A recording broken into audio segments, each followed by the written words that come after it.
Breaking today, an extraordinary call for Prince Harry to be stripped of his Counselor of State title after his courtroom embarrassment versus the Daily Mail. And by the way, as he gives a new podcast interview to the rugby star Joe Marler, and I know many of you may love Joe Marler. He's the England rugby dude and he was a big star of the Celebrity Traitors, but this is honestly the worst, most embarrassing interview by a member of the British royal family I have ever seen.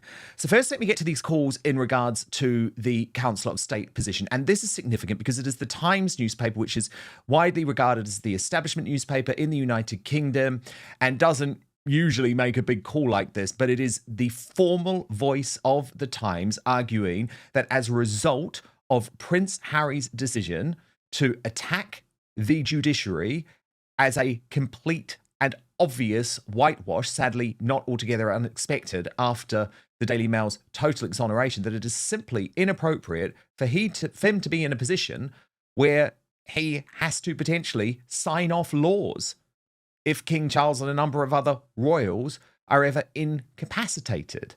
And the Times says, regrettably, this is all part of a pattern. Although often professing a desire to escape from the royal drama, Prince Harry appears addicted to generating it. His explosive Oprah interview was followed by an accusatory memoir spare and a long battle with the Home Office over his security, in which his claim was last year dismissed by the Court of Appeal. More recently, with his chaotic signals over a possible stay in Buckingham Palace in the thick of a court case, he's yet again risked embroiling the king in constitutionally embarrassing positions. It need not be so. Many people would understand if Prince Harry wished to pursue a truly private life in which he quietly sought happiness and steadily rebuilt his damaged family relations. It is welcome news that he and his wife have been able to bring their children to see the king for the first time in 4 years. I don't agree with that, by the way. But in the face of his seemingly strong desire publicly to confront, oppose, and malign the institutions of the British state and their decisions, his constitutional role within the UK should not continue. Don't miss a single update on the stories that actually matter. I'm breaking down the news every day, so make sure you subscribe to never miss a beat. Click that subscribe button right now. Continue. He remains by law a Counselor of State, although he is prevented at present from performing that role due to not being a working royal or living in the UK. However, the Times argues that further legislation should be considered to remove the title entirely. And I believe this is now absolutely essential. Prince Harry should not even be a prince. He is embarrassing the British royal family. And if it's not enough to accuse the judiciary of being part of a conspiracy against you, even though you're a privileged member of the royal family, can I just say that the thing that should probably get your title stripped is going on a podcast, sort of a TV show these days, and talking about your pubic hair and people shitting themselves. And that's what Harry has just done. And I'm sorry that this is so gross. I'm only going to play you a couple of examples, but honestly, I think if I just explained this, you actually wouldn't believe me. So Harry was asked by Joe Marler, this rugby star, about his grooming routine. And he talked about having a shit shower and shave, leading to a truly repulsive conversation about his pubic hair that I think is unbecoming for a member of the British royal family. I think it would leave Queen Elizabeth II rolling in her grave. And I actually think it disgraces this man-child. Oh, thank goodness you're with me on this. I'm just looking at the live chat. 3 more 650. My God, how degrading. JKYR. Harry is a creep. Exacta. Mundo 1. Jesus wept. What is he doing? But it got worse. It got worse because Harry, who remember is the son of the king. And I just think back to all of the royal interviews that I listened to in the past. There's not many, but you know, every now and then, because I'm a geek, I'll go and listen to like Princess Margaret on Desert Island Discs, speaking in her crisp English accent, really representing the royal family with pride.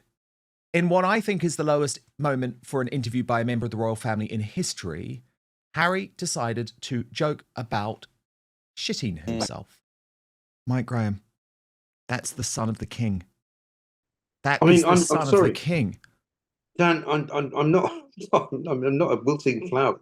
Appalling. It's just appalling. What's he thinking? You know, and also all of those kind of, you know, what do you call those, you know, Gen Zers or whatever they are, these kind of, you know, people who think it's all really funny to, like, you know, talk about yourself, and I can't go to work because I'm feeling a little bit anxious, but let's talk about shitting ourselves.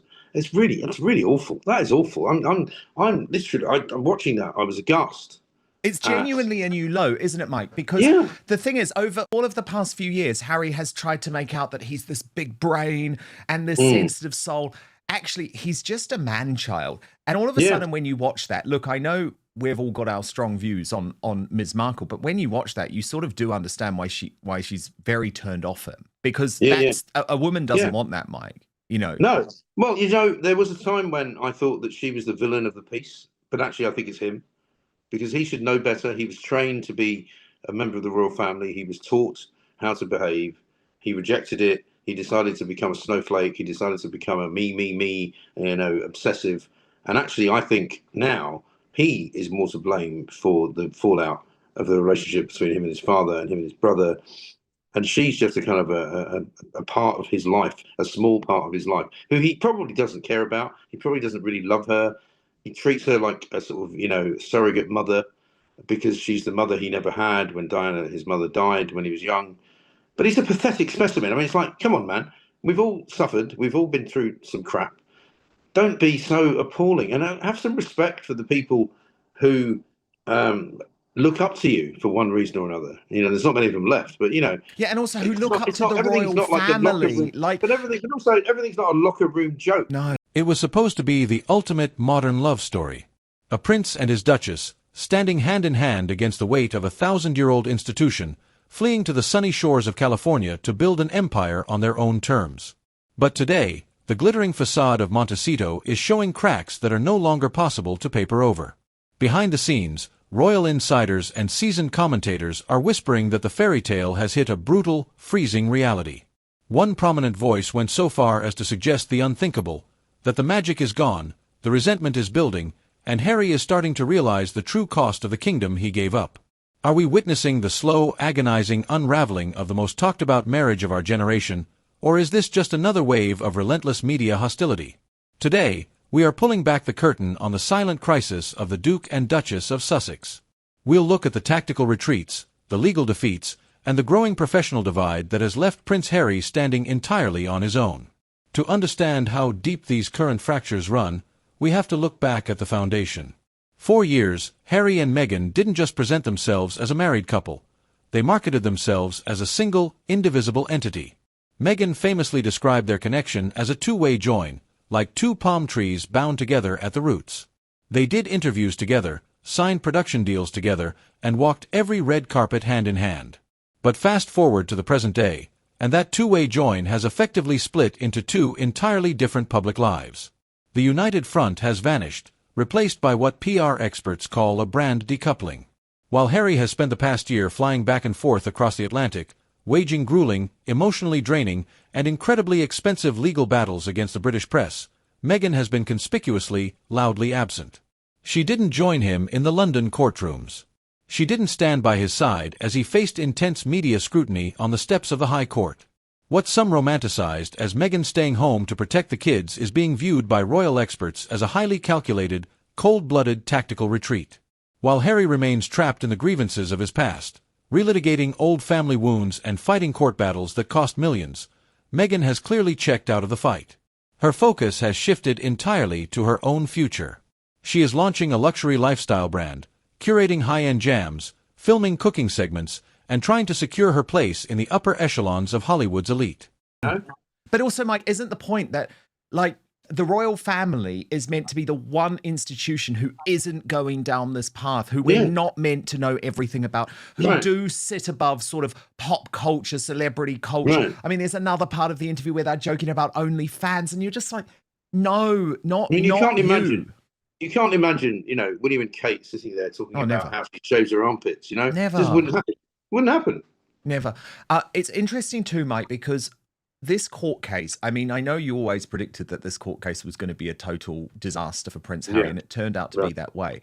I just want to show you this from Camilla Tominey of the Daily Telegraph, who's actually got an interesting point here. She basically says that one of the results from the court case is that Harry has now been exposed for leaking stories to Charlotte Griffiths in the Mail on Sunday. And actually, what it does is blow up all of the arguments that he's made over the past sort of 6 years. Because remember, all of his thing was about, the terrible royal family, the men in grey suits, the giving stories to the newspapers against me. But actually, his team were proven to do that. Anyway, I mean, Mike, Camilla Tominay's totally right there, isn't she? Yeah, absolutely. Because we all know, and I've said it many times, Diana was the master manipulator of the press. You know, she smuggled Richard Kay into Kensington Palace in the back of a car. Richard Kay, for those of you who don't know, a massive reporter and diarist of the Daily Mail, brilliant journalist, friend of mine. You know, he's never admitted it, but when you ask him, he doesn't deny it. Will Carling, also similarly, she managed to smuggle into Westminster, into Kensington Palace, and she used to ring Piers Morgan on a regular basis. Piers has told me the stories. You know, she would ring him, she would tell him stuff, and he would publish it, and then she'd deny it the next day and make him look stupid. She was brilliant, right? Harry hasn't got the nous or the brains to be as clever as his mother. And also, he's got nothing really of interest to sell, because when you put Prince Harry's picture on the front page, it doesn't sell any extra copies. When you put his mother's picture on the front page, even now, it would be something that you would actually want to do. So, I mean, the man is a disgrace. He's an abomination on the face of the monarchy. And the sooner that they strip him of the title of the Duke of Sussex, which I believe they should do. I was reading actually something today, which I think said that he was asked what his occupation was. And he said Prince of Great Britain, I think, and influencer or something like that. He says Prince of England, Prince of England, right? Duke, and inventor of the inventor. I mean, he doesn't have a job. He doesn't have a job, and the problem is he didn't want the job, did he? He didn't want to be a duke. He didn't want to be a prince, but it hasn't worked out. He had an opportunity to go and actually, work in Hollywood and make shows and all of that, and it didn't work out, and it probably didn't work out because he's got a brain the size of a peanut. The strategy here is glaringly obvious. Meghan is a brand realist. She knows that royal victimhood is a depreciating asset. The public got tired of the complaining, the Spotify deal fell through, and Hollywood executives openly called them grifters. So, while Harry continues to drag his family's name through the mud in a desperate bid for vindication, Meghan is reportedly distancing herself from his endless crusades. But where does that leave Harry? It leaves him playing the role of the angry, isolated prince, while his wife moves on to sunny lifestyle branding. The resentment this dynamic creates is a psychological pressure cooker. The physical and social isolation of Prince Harry is perhaps the most tragic chapter of this unfolding drama. To build this new life in California, Harry didn't just leave a palace. He severed almost every meaningful connection to his past. Sources close to the Duke have revealed that Harry has cut ties with his oldest, most loyal childhood friends in the UK, the boys he went to Eton with, the men who stood by him during his wild 20s. Why? Because they reportedly questioned his rapid pace with Meghan, or dared to suggest he slow down. Harry adopted Meghan's ruthless philosophy of ditching anyone who doesn't fit the current narrative. But now, as the initial thrill of California fades, the reality of what he has sacrificed is starting to set in. He is a man without a country, without his military titles, without his family, and without his lifelong friends. He is living in a massive Montecito mansion, surrounded by Meghan's social circle, her mother, and a rotating door of PR consultants. But look, Mike, I want to reveal today's greatest Britain and Union jackass. But just before we get there, Mike, huge amount of feedback coming in about Anne Widdecombe, as you would expect, and what is looking like a police cover-up. So I just want to get to some of those comments. Robert Treborable says the country has been allowed to degenerate so bad. We need a return of the death penalty and harsher punishments. And Anne was in favour of the return of the death penalty. Just worth pointing that out. Ray Rowland says the police work for the corrupt politicians and not the people. Brian Houston says, are the police running out of time to charge this guy? Where is the CCTV footage from Anne's home? Because he's been investigated for and rearrested under terrorism offences. My belief is that they have another 7 days, actually, so they're not running out of time. Catherine Harvey says, of course it was politically motivated. It would have been extremely random otherwise. Classy Lady 92 says, Anne always reminded me of how pathetic the current crop of MPs we have are. That is so true too. And thank you so much for your super chats. Crackerjacks says, rest peacefully, Anne. You are now home. Hammers Mikey says, a one-of-a-kind, passionate, loyal and lovely lady who spoke her mind and never backed down from anyone. A true national treasure, in my opinion. And by the way, thank you to Rosa Linda 20044 and Elena Lee Eldridge talking about the issues on Substack. My team has looked into it, and our belief is that this is a problem at Substack's end today. So we're really sorry about that, but we are working to get it sorted. But thankfully, you've been able to come over here. Although, of course, we love love you, Bean, on Substack usually.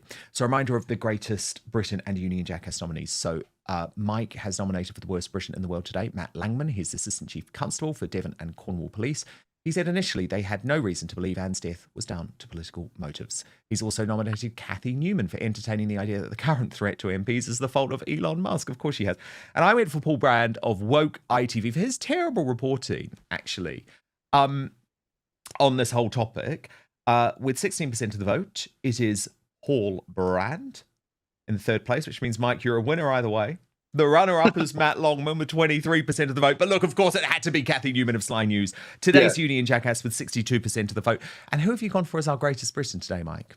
Well, I've gone actually for the guy who challenged that dreadful, ghastly, awful woman, Nigel Huddleston, on who Politics Live. Yeah, he's he's actually one of the less bad Tories. You know, I'm not a big fan of most Tories these days, but this guy actually is not bad, and he. For saying to this ghastly woman, what was her name again? Dazed and confused, we call her. For him to say that he was actually ashamed to be sharing a sofa with her and that he was ashamed to be on the same program as her. Good on you, man. Yeah, and he did it on the spot too. Yeah, he didn't react and think, oh, I'll say that a few minutes later. He did it in the moment, and it's actually become a bit of a viral moment for him. Yes. Well, look, Mike Graham. Firstly, incredible broadcasting on the Mike Graham show. It was actually on your show on Friday that I found out about Anne's death to begin with, because I watch every day. Very difficult for you to get through that show. I mean, it was terrible for me on Friday as well, but obviously, you know, it's really shocking when you're getting that news and you've been on it all week. But we have a big day, don't we, Mike? Because we are both appearing together at CPAC GB on Thursday. And obviously we'll be speaking about Anne, but also all of the goings on in the independent media. And I'm really looking forward to it, actually, because I think we all need to be together this week, you know? You know what, Dan? With every week that passes, you and I, in our different ways and together as well, are proving a point. And we're proving the point that, you know, have a look at this, right? I'm just looking at Cathy Newman's Twitter. Tonight on the show, she's got Baroness Aisha Hazarika, fuck right off, sorry, and Lord Michael Gove. So two people from the elitist House of Lords. Two lefties!